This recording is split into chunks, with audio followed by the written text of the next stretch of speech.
Diawali dengan iman, ya ayyuhalladzina amanu, ditutup lagi dengan iman, in kuntum mu'minin. Jadi meninggalkan riba itu dikaitkan dengan iman. Punya iman enggak? Iya, tinggalkan riba. Kalau tidak mau tinggalkan riba, berarti kalian bukanlah orang yang beriman. Seakan-akan Allah bicara seperti itu. Selanjutnya, fa'ilam taf'alu, kalau riba tidak kalian tinggalkan, fa'dhanu biharbim minallahi wa rasulih, umumkanlah perang dari Allah dan Rasulnya. Alhamdulillahi Rabbil Alamin, Ar-Rahmanir Rahim. Ikhwana fiddin, azakumullah. Saudara-saudara jamaah Yayasan Ukhuwah Islamiyah Terawabelong, Jakarta Barat. Dusana pendengar bersobok kita balik dalam acara kajian rutin setiap Selasa malam. Nah, pas di Selasa kedua, materi kita adalah Kitab Tauhid, kitab akidah, keyakinan kita kepada Allah Subhanahu wa taala. Pada bulan lalu kita sudah mulai membahas syarat-syarat syahadat la ilaha illallah. Ada 7 syarat yang dirumuskan oleh para ulama Ahlus Sunnah wal Jamaah. 7 syarat itu tentu berdasarkan Al-Quran dan As-Sunnah. Syarat yang pertama telah kita sampaikan bulan lalu, mengetahui atau al-ilmu, mengetahui. Kita wajib mengetahui la ilaha illallah. Kita ketahui makna dan rukunnya. Kita ketahui fadilah, keutamaannya. Nanti juga akan kita ketahui konsekuensinya dan hal-hal yang membatalkan, yang merusak la ilaha illallah tersebut. Sekarang kita lanjutkan kepada syarat yang kedua, yakin. Syarat yang kedua, yakin. Yakin artinya tidak boleh ragu. Bimbang dan ragu harus disingkirkan daripada la ilaha illallah. Ketika orang masih ragu dengan la ilaha illallah, masih bimbang dengan la ilaha illallah, maka syahadatnya belumlah sempurna. Syahadatnya belumlah utuh, karena kurang syarat. Dalil-dalil yang mewajibkan kita yakin diturunkan oleh para ulama. Ada 2 surah dan 2 hadis. Pertama Al-Hujurat surah yang ke-49 ayat 15. Yang kedua At-Taubah surah yang ke-9 ayat 45. Dan yang ketiga An-Nisa surah yang keempat ayat 143. Kemudian 2 hadis yang sahih, dua-duanya dari Abu Hurairah radhiyallahu an. Dua-duanya diriwayatkan oleh Imam Muslim. Pertama nomor 27 dan yang kedua nomor 31. Nah, inilah materi kita malam ini. Ikonan kita cuba maindang mentapi tarikh, memilih atas cie-cie, menyigi rumput nan salai supaya jaleh si upiak si buyuangnya. Nah, sekarang kita lihat dalil yang pertama, yaitu Al-Hujurat surah yang ke-49 ayat 15. A'udzubillahi minasyaitonirrajim. Innamal mu'minun alladzina amanu billahi wa rasulih thumma lam yartabu wajahadu bi amwalihim wa anfusihim fi sabilillah ulaika humus shadiqun. Ayat ini diawali oleh Allah dengan innama. Innama fungsinya adalah untuk mengkhususkan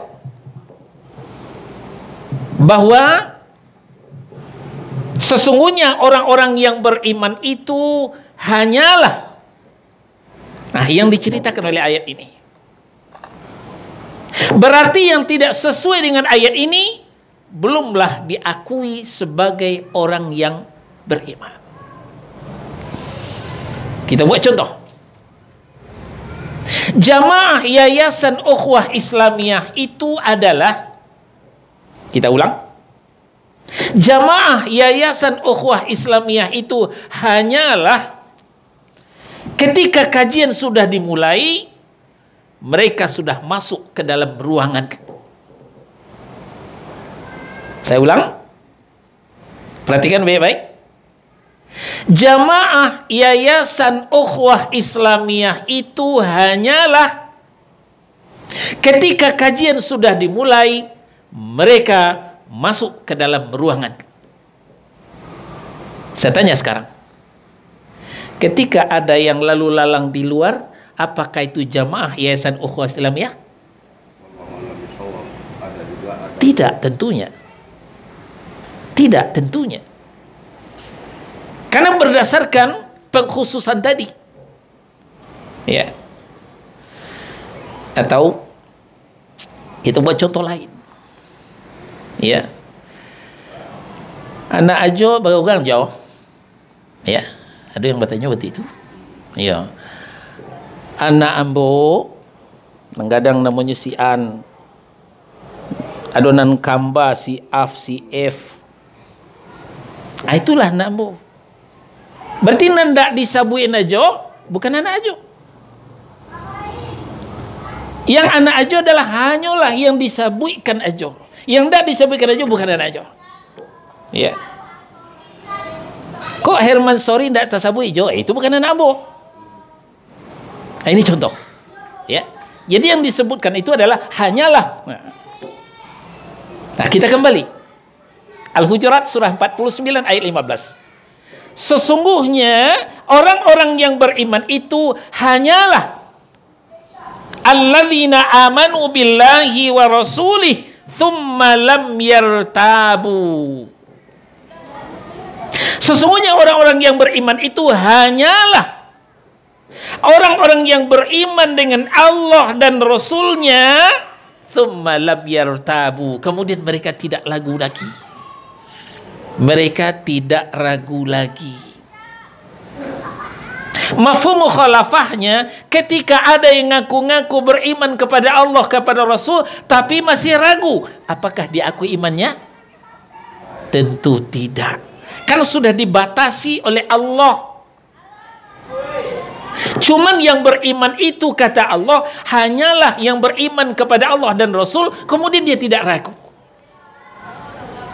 Lalu kalau masih ada secercah keraguan dalam benak kita, maka keimanan kita tidak diakui oleh Allah Subhanahu wa ta'ala. Bisa difahami? Kalau alun, apa ulang beliau? Ya. Jadi inilah gunanya pembatasan. Pembatasan. Di luar daripada pembatasan berarti bukan termasuk. Nah, kita ulang balik, pembatasan jamaah Yayasan Ukhuwah Islamiyah itu adalah ketika mereka sudah mulai kajian, mereka sudah hadir di dalam ruangan. Ketika masih ada yang mundar-mandir di luar seperti anak-anak kita itu, ini bukan jamaah Yayasan Ukhuwah Islamiyah.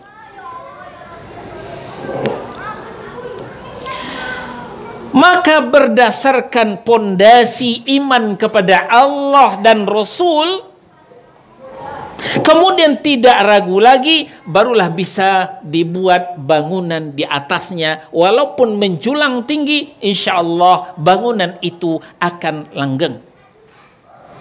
Ya, bangunan sholat, bangunan puasa, bangunan zakat, bangunan haji umroh. Termasuk puncaknya, bangunan jihad. Lanjutan ayat. Wajahadu bi amwalihim wa anfusihim fi sabilillah. Di atas itulah dibangun jihad pada jalan Allah. Dengan apa? Bi amwalihim wa anfusihim. Dengan harta dan jiwa mereka. Hanya orang yang beriman dan tidak ragu tadi. Sebaliknya, ketika mereka beriman tapi masih ragu, jangan diharapkan mereka bisa berjihad.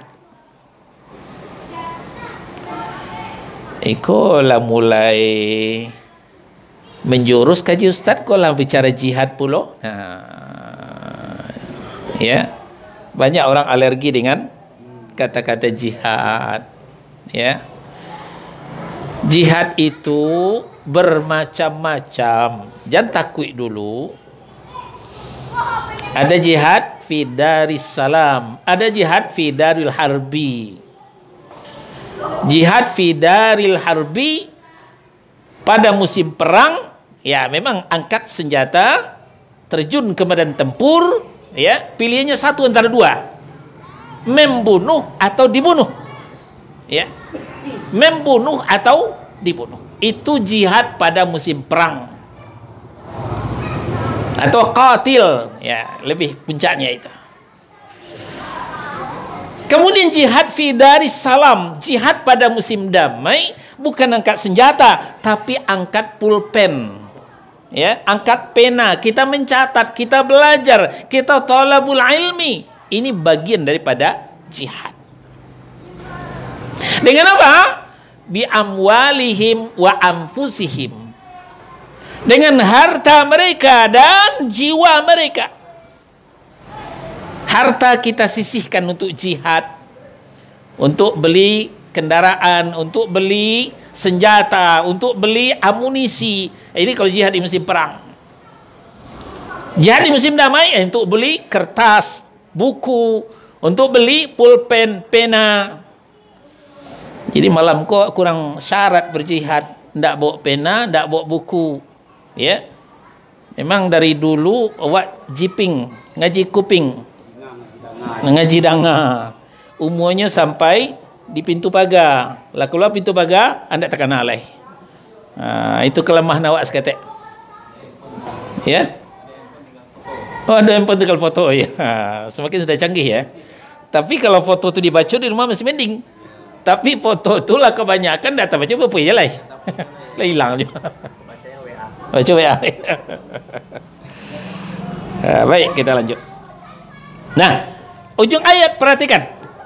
Ulaika humus shadiqun. Itulah orang yang benar-benar keimanannya. Yang beriman dan lam yartabu, tidak ragu. Itulah yang benar keimanannya. Sebaliknya ketika beriman tapi masih ragu, berarti tidak benar itu keimanannya. Ini pentingnya sebuah keyakinan. Pentingnya sebuah keyakinan. Nah, jadi tadi disampaikan, orang yang beriman dan tidak ragu itulah yang diharapkan bisa berjihad pada jalan Allah. Sebaliknya, ketika mereka beriman tapi masih ragu, tidak bisa diharapkan untuk berjihad pada jalan Allah. Ya. Kita buktikan melalui rentetan sejarah. Ya. Melalui rentetan sejarah.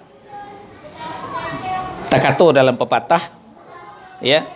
Pituah di dalam undang. Celiak contoh kanan sudah, celiak tuah kanan manang.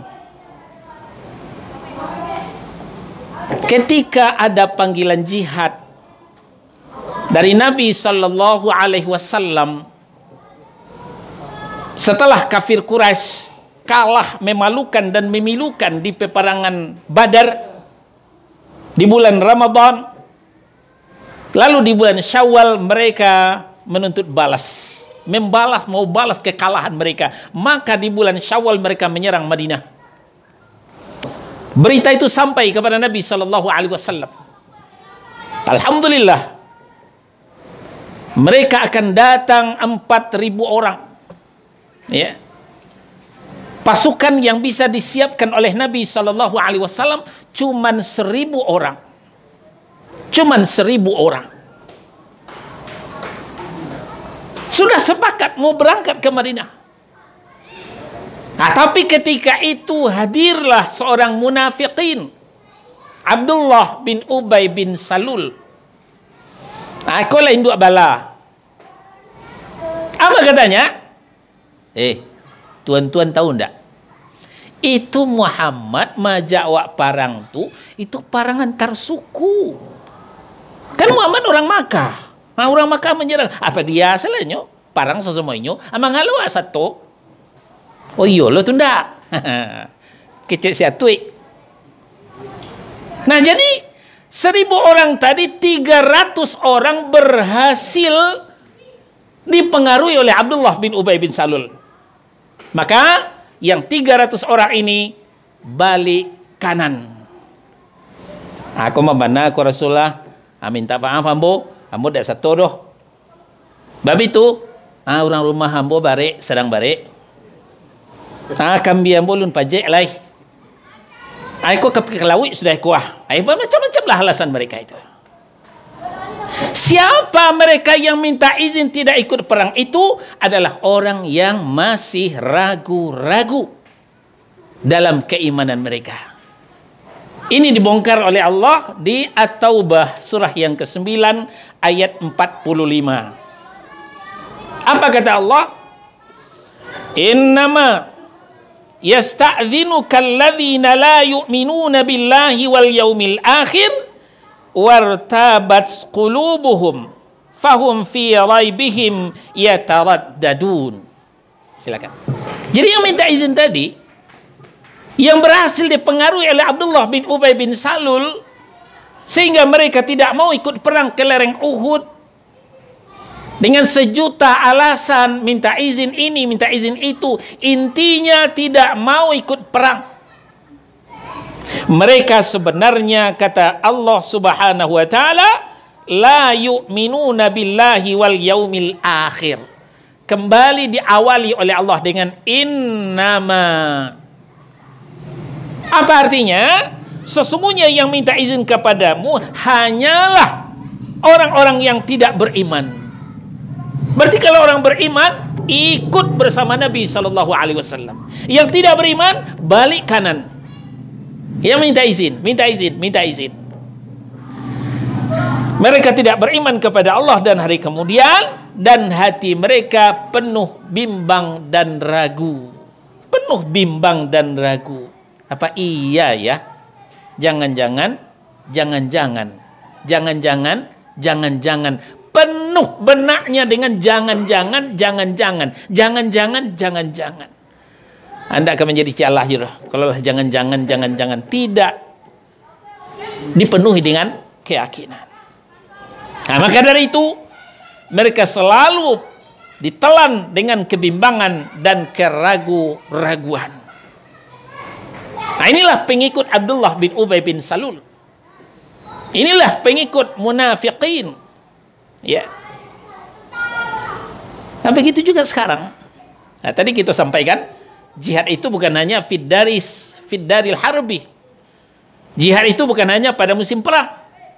Tapi juga ada jihad fi daris salam pada musim damai, yaitu talabul ilmi. Jadi kita sudah sepakat jihad kita di Yayasan Ukhuwah Islamiyah, talabul ilmi kita adalah setiap Selasa malam. Nah, sekali waktu ndak nampak puncak Iduang. Kamu aja batang jawaban ndak datang ngaji. Ambo sibuk. Kamu aja batang jo. Onde ambo kurang sehat. Kamajo petang jo, orang rumah sedang barek. Kamajo petang jo, menjek kambing. Macam-macam. Sejuta alasan untuk tidak datang berjihad. Termasuk jihad kita talabul ilmi, menuntut ilmu. Ya. Jadi talabul ilmi ini kita masing-masing proaktif. Ada yang mengajar, ada yang diajar. Proses belajar dan mengajar.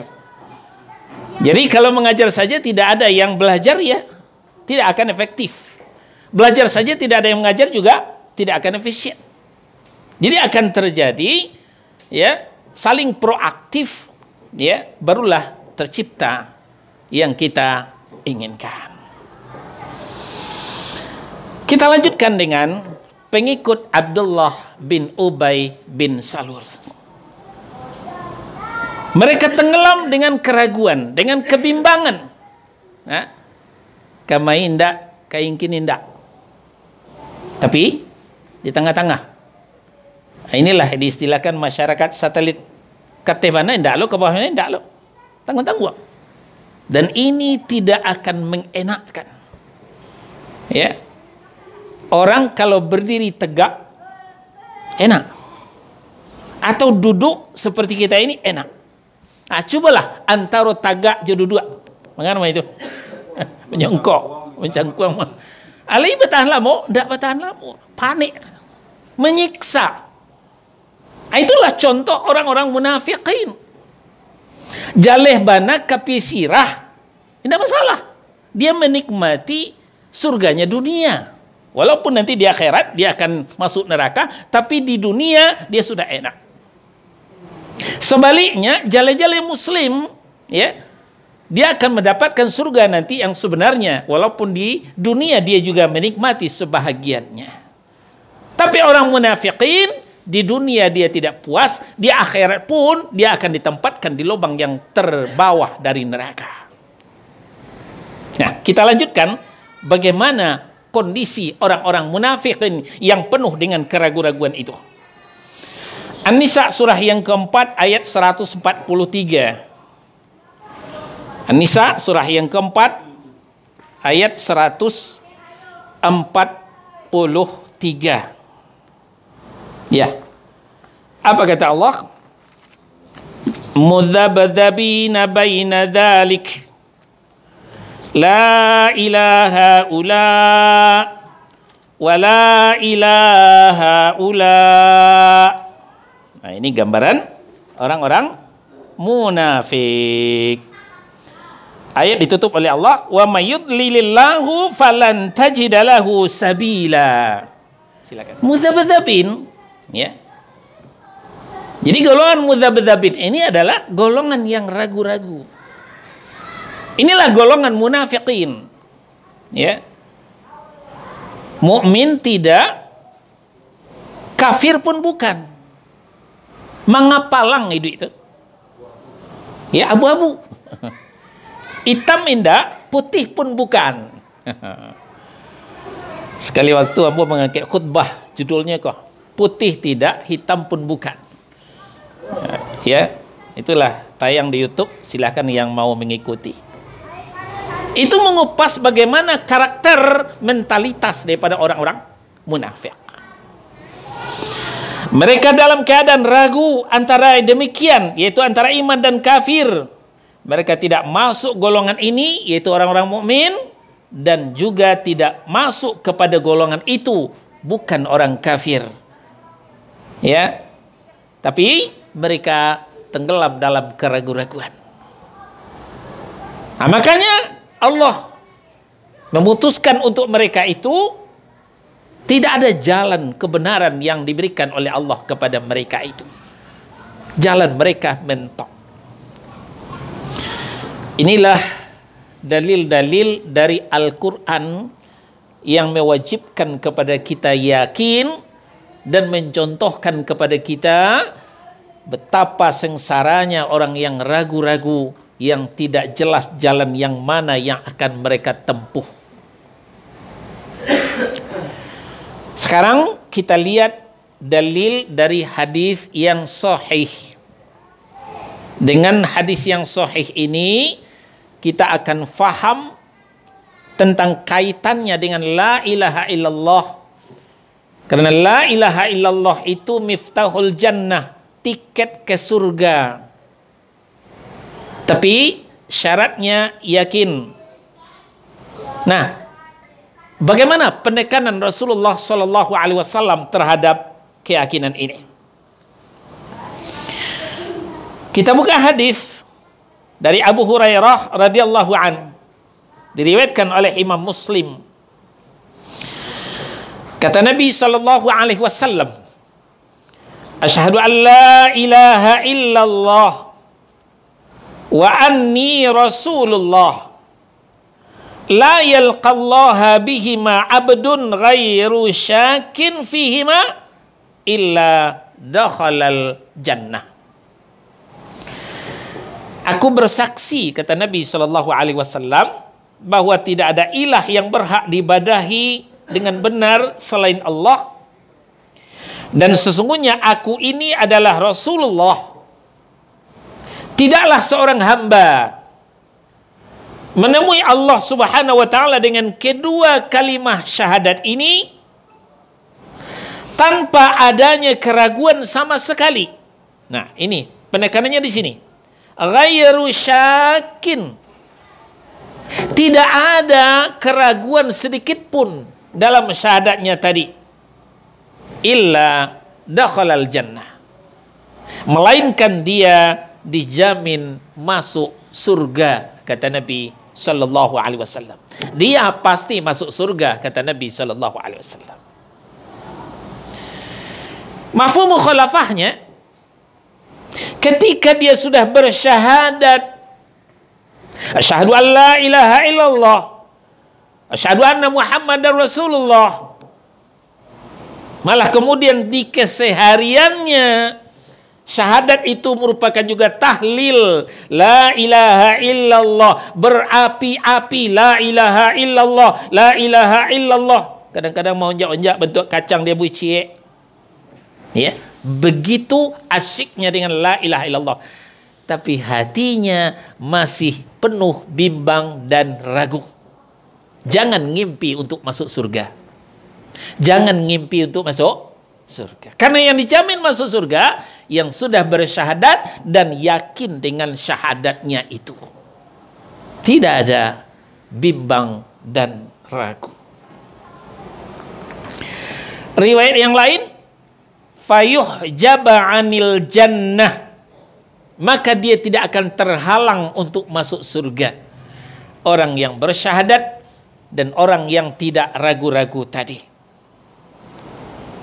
Nah, ini hadis yang pertama, diriwayatkan oleh Imam Muslim, nomor 27.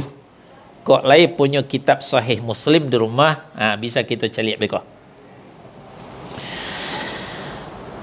Di nomor 31, ya, masih hadis Abu Hurairah. Ya. Hadis yang kedua ini, kata Nabi sallallahu alaihi wasallam, "Man laqita min wara'i hadzal ha'it." Siapa yang kalian jumpai di balik tembok ini? Siapa yang kalian jumpai di balik tembok ini? Kata Nabi. Sedangkan dia bersaksi bahwa tidak ada ilah yang berhak disembah selain Allah. Ia syahadu an la ilaha illallah. Mereka bersaksi bahwa tidak ada ilah yang berhak diibadahi dengan benar selain Allah. Mustayqinan biha. Ya. Mustayqinan biha qalbuh. Dengan hati yang yakin. Fabashirhu bil jannah. Berikanlah berita gembira untuknya, yaitu surga. Rasul belum menyebut solat. Rasul belum menyebut puasa. Rasul belum menyebut zakat. Rasul belum menyebut haji. Apa yang disebutkan Nabi? Ya, sudah bersyahadat dan dia sudah yakin. Itulah wajib surga. Nah, tentu kapan masuknya baru ditentukan oleh amal-amalnya sehari-hari. Bukan tak perlu solat, bukan tak perlu puasa. Jangan dulu ke situ beko. ya, pemahamannya.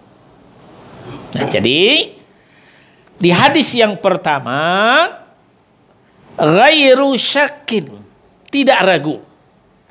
Di hadis yang kedua, mustaiqinan, yaitu dengan yakin. Jadi yakin, tidak ragu. Tidak ragu berarti ya yakin. Dua istilah tapi isinya sama.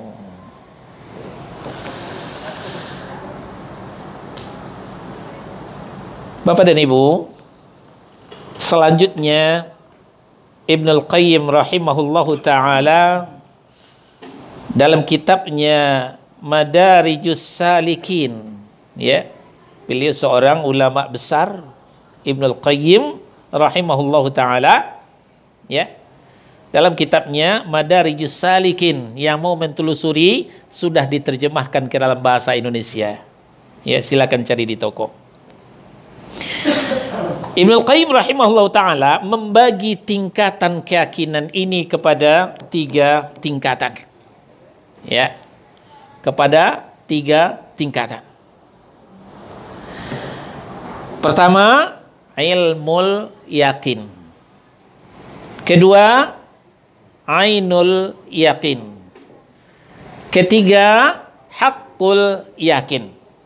Nah, beko kita bisa mengukur sudah di tingkat manakah keyakinan kita. Tanya diri sendiri, jawab sendiri dalam hati. Kalau sudah sampai di haqqul yakin, ya alhamdulillah, yalah santiang sange. Tapi kalau baru di ilmul yakin, tingkatkanlah ke tingkat yang kedua, ainul yakin. Kalau baru di ainul yakin, masih ditingkatkan lagi menjadi haqqul yakin. Untuk memudahkan pemahaman, ya, apa contohnya ilmul yakin, apa contohnya ainul yakin, apa contohnya haqqul yakin. Ilmu itu ada 2, ada ilmu zonni, ada ilmu yakin.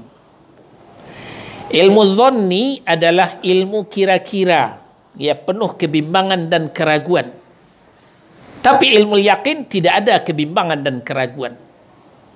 Contoh, ada dunsana kita dari kampung pernah kemari Yayasan Ukhuwah Islamiyah, ya, karena ada undangan barelek, don barelek siko, sempat makan-makan, sempat lalok pula di siko. Tapi sudah itu tidak pernah kemari lagi, lah bertahun-tahun pula. Lalu ada yang bertanya ke beliau, jauh, tanya saya, Yayasan Ukhuwah Islamiyah itu di mana? Karena jauh pernah ke Jakarta dulu. Iyo, di mana tuh Yayasan Ukhuwah Islamiyah tuh? Kau cerita di kampung. Kecek si ajo, kalau ambo ndak salah, daerah Jakarta Barat deh. Jalan tuh Jo, pokoknya ada bolong-bolongnya. Ada bolong-bolongnya. Kok ada bolong-bolong balo kok? Ya, rawa belong. Jadi berpikir dengan menunjukkan jidaknya, ini menunjukkan tidak yakin, masih ragu karena dek lamo lupo, dek banyak ragu, banyaknya jalan di Jakarta ragu, dek lamo ya meninggalkan Jakarta di kampung lalu lupo. Ini namanya ilmu zonni, ilmu zonni. Nah, kali yang lain ditanyaan pulau kepada orang rawa bolong pulang kampung. Jo, di mana Yayasan Ukhuwah Islamiyah? Oh, dah ke Ambo Bana tuh. Di mana? Di Jalan Yunus Tigo, Rawa Bolong, Jakarta Barat. No, singkat, padat jawabannya, tuntas. Ya, ini yang ilmu yakin. Kenapa dia yakin? Karena tinggalnya di Rawa Bolong, jalai deh. Ya, di mana Yayasan Ukhuwah Islamiyah itu. Beda dengan yang pertama, cuman singgah. Lala mulu tuh, lalu po nak terkenal rapimbang dan ragu. Bisa difahami? Ya. Beda antara yakin dengan yang bukan yakin. Nah, ini pentingnya keyakinan. Nah, setelah itu kata Ibnul Qayyim, tingkatan keyakinan itu Ada 3. Pertama, ilmul yakin. Ini berita, informasi. Ya. Berbunyi HP, dicari. Oh, dari grup rupanya ada pengajian Yayasan Ukhuwah Islamiyah ya di Jalan Yunus 3, Rawlong. Oh, pengaji gitu gini ya. Ini adalah ilmul yakin, ilmu, berita, informasi. Akab itu ayolah kita ke Yunus 3 gini.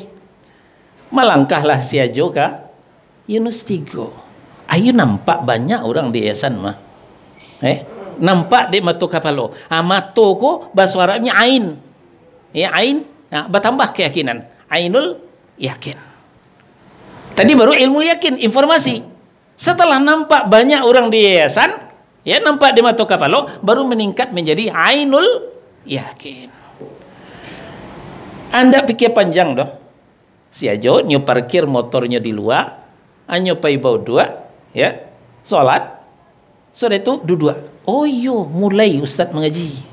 Ya, mulai Ustaz mengaji tauhid, membahas syarat la ilaha illallah. Ayo bana koma. Berarti ndak duto WA nan dibaca tadi. Ningkat menjadi hakul yakin. Itu baru hakul yakin. Jadi bapak-bapak yang duduk sekarang ini sudah hakul yakin ini. Ya, tidak ada lagi keraguan bahwa sah setiap Selasa malam ada kajian di Yayasan Ukhuwah Islamiyah. Nah, begitulah kita dengan syariat yang mulia ini. Kita baca Al-Quran, kita baca hadis Nabi, kita dengarkan uraian dari ustadz, dari buya, dari ungku. Itu baru tingkat pertama, baru ilmul yakin. Ini tidak akan meningkat kalau kita tidak akan berusaha. Contoh, di Ali Imran surah yang ketiga ayat 31, Allah menjelaskan kepada kita, qul, katakan kepada mereka, hai Muhammad, in kuntum tuhibbunallah fattabi'uni yuhibbukumullah wa yaghfir lakum dzunubakum wallahu ghafurur rahim. Ini berita. Berita dari Allah. Apa kata Allah? In kuntum tuhibbunallah, jika kalian benar-benar mencintai Allah, caranya gimana? Fattabi'uni, ikut aku. Tapi aku di sini bukan Saiful Bahri. Aku di sini adalah Rasulullah sallallahu alaihi wasallam. Jadi kalau mencintai Allah, ikut Rasul. Ikut Rasul dalam segala aktivitas kita. Bukan hanya sebatas retorika. Bukan hanya sebatas teori. Nah, kalau perkara laqad kana lakum fi Rasulillahi uswatun hasanah. Nah, sudah hafal di panggung maulid, itu aja pembicaraan. Sungguh telah ada untukmu pada diri Rasul itu contoh tauladan yang baik. Ya. Teori. Lalu aplikasinya seperti apa? Rasulullah minum tangan su, awak masih minum tangan kida. Ya. Nah, itu tidak sesuai praktek dengan teori. Bukan mengikut Rasul namanya. Karena kata Nabi, idza akala ahadukum falyakul biyaminih wa idza syariba falyashrub biyaminih. Kalau di antara kamu makan, makanlah dengan tangan kanan. Di antara kamu minum, minumlah dengan tangan kanan. Fa inna syaitan yakulu bi shimali wa yashrabu bi shimali. Karena syaitan itu makan dengan tangan kiri, minum dengan tangan kiri. Nah, kini kita ikut Rasul, pak ikut syaitan. Buktinya apa? Kita makan masih tangan kiri atau sudah tangan kanan? Kita minum masih tangan kiri atau sudah tangan kanan? Tanya diri seorang-seorang, jawab dalam hati seorang-seorang. Nah, kalau sudah ikut Rasul, yuhibbukumullah, kalian akan dicintai oleh Allah. Sudah itu, wa yaghfir lakum dzunubakum. Dosa-dosa kalian akan diampuni oleh Allah. Kan memang Allah itu Maha Pengampun lagi Maha Penyayang. Ini ilmu yakin. Ini teori. Ini berita dari Al-Quran. Fa inna asdaqal hadithi kitabullah. Sebenar-benar berita. Berita yang paling benar itu adalah kitabullah, Al-Quran. Nah, kini pandang dakek kita tukian, pandang jauh kita layangkan. Kita celik dun sanak kita yang sudah ikut sunnah, yang sudah istiqamah dengan sunnah Rasul, iyo barokah hidupnya. Memang lun punya toko di Tanah Abang, tapi hidupnya barokah. Ndak ada kita caliak bakarinya jidaknya ke kenyangnya ke tanang hidupnya. 5 waktu hadir di masjid, kajian aktif. Sebaliknya yang tidak ikut sunnah Rasul malah menghina sunnah, ya. Kalau ada orang berjanggui, kecian goblok. Kalau ada yang cinggerang, kecian kebanjiran. Mencemeh terhadap amalan-amalan sunnah. Hidupnya tidak berkah. Hidupnya tidak berkah. Walaupun sederetan toko di Tanah Abang dia punya, tapi hutangnya juga jutaan, ratusan juta, mungkin miliaran. Sehingga setiap malam makan tak enak, tidur tak nyenyak, selalu dihantui jangan-jangan, jangan-jangan, jangan-jangan, jangan-jangan. Tidak enak hidupnya.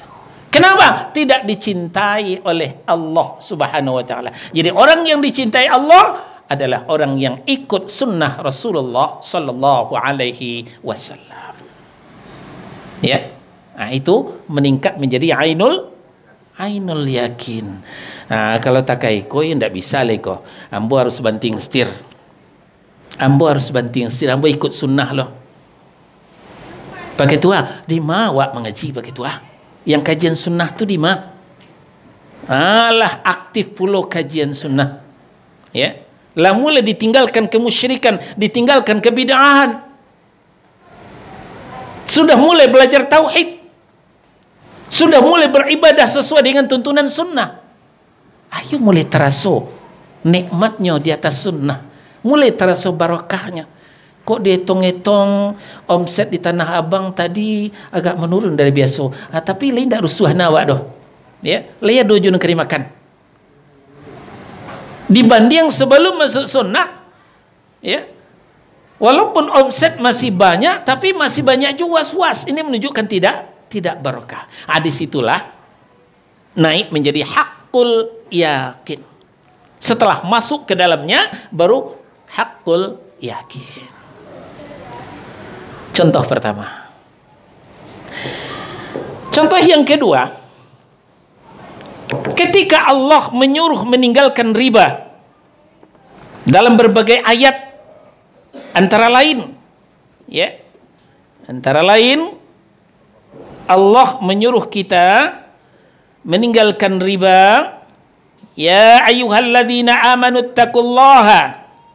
Al-Baqarah 278 dan 279.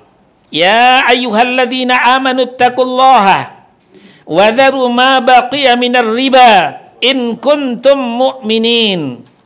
279. Fa illam taf'alu fa'dhanu biharbin minallahi wa rasulih wa in tubtum falakum ru'usu amwalikum la tazlimuna wa la tuzlamun. Silakan ya. Ini salah satu ayat yang berbicara peringatan keras terhadap orang yang masih bergelimang dengan riba. Hai orang yang beriman, tinggalkanlah riba itu, kata Allah Subhanahu wa taala. Ya. Jika kamu orang beriman, ya. Diawali dengan iman, ya ayyuhalladzina amanu, ditutup lagi dengan iman, in kuntum mu'minin. Jadi meninggalkan riba itu dikaitkan dengan iman. Punya iman enggak? Iya, tinggalkan riba. Kalau tidak mau tinggalkan riba, berarti kalian bukanlah orang yang beriman. Seakan-akan Allah bicara seperti itu. Selanjutnya, Fa illam taf'alu, kalau riba tidak kalian tinggalkan, fa'dhanu biharbin minallahi wa rasulih, umumkanlah perang dari Allah dan Rasulnya. Inna lillah wa inna ilaihi raji'un. PKI aja entah yu kaparang Jawa entah kaidak tak kantui awak terserah kantui. PKI bangkit lagi, PKI bangkit. Jangan-jangan landak lalu matu malam. Kini Allah dan Rasul mengumumkan perang terhadap kita. Tidak takutkah kita? Ini informasi dari Allah. Ini berita dari Allah. Naik ya keyakinan kita, karena kita wajib yakin dengan firman Allah. Fa inna asdaqal hadithi kitabullah. Sebenar-benar perkataan itu adalah kitabullah. Ilmul yakin. Sekarang kita perhatikan. Pandang dake kita tukian, pandang jauh kita layangkan. Kita celiak kawan-kawan nan lah meninggalkan riba, iyo salamai duitnya. Ya. Walaupun asetnya nyejual tokonya, nyejual otonya, nyejual rumahnya, mulainya dari nol balik mengontrak balik, kini naik, drastis naik balik, barokah, hidup itu barokah. Kita celiak pulau, dun-sana kita yang tak namuah meninggalkan riba, melarai duitnya. Walaupun toko masih banyak, ya, di Tanah Abang masih ada toko, masih gadang, omsetnya banyak, tapi perasaan itu tidak tenang, resah, gelisah, gundah gulana. Ketenangan batin, ketentraman jiwa itu yang tidak didapat. Kenapa? Allah telah mengumumkan perang terhadap pelaku-pelaku riba. Ya. Naik ke situ kepada ainul yakin lah kita celiak dan meninggalkan riba. Ayo rencak. Yo sanang, yo lama, yo tanang, lalu nyo lama malam, makannya lama, tidurnya nyenyak, ndak ada dan banyak di pikirannya. Beban pikirannya berkurang. Kalau berpikirlah kurang, penyakit pun ikut berkurang. Kita celiak pula yang masih bergelimang dengan riba, makan tak enak, tidur tak nyenyak. Kenapa? Riba itu di dunia menjerat leher, di akhirat neraka menunggu. Ya, berhutang ke bank, kartu kredit itu menjerat leher. Ya, menjerat leher. Makan ndak lama, lalu ndak lama.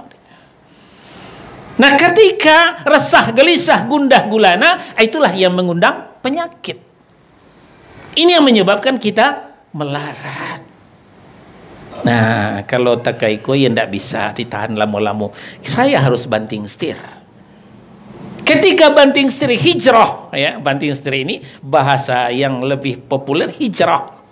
Hijrah tinggalkan riba, hijrah ikut sunnah Nabi SAW, barulah mulai terasa nikmatnya hidup, tentramnya batin, tenangnya jiwa, hilangnya resah, gelisah, gundah gulana. Barulah situ masuk kepada hakul yakin. Nah, jadi sekarang sampai di mana tingkat keyakinan kita? Tentu awak sorang-sorang nan tahu, ya. Orang tidak bisa tahu, kita dengan Allah yang tahu. Kalau baru levelnya ilmul yakin, berusahalah kepada ainul yakin dengan mengobservasi, melihat kenyataan yang ada. Ya. Nah, kalau sudah di situ, baru hijrah atau banting setir tadi, ya, maka akan meningkat kepada hakul yakin. Alhamdulillahi Rabbil Alamin. Ar-Rahman Ar-Rahim.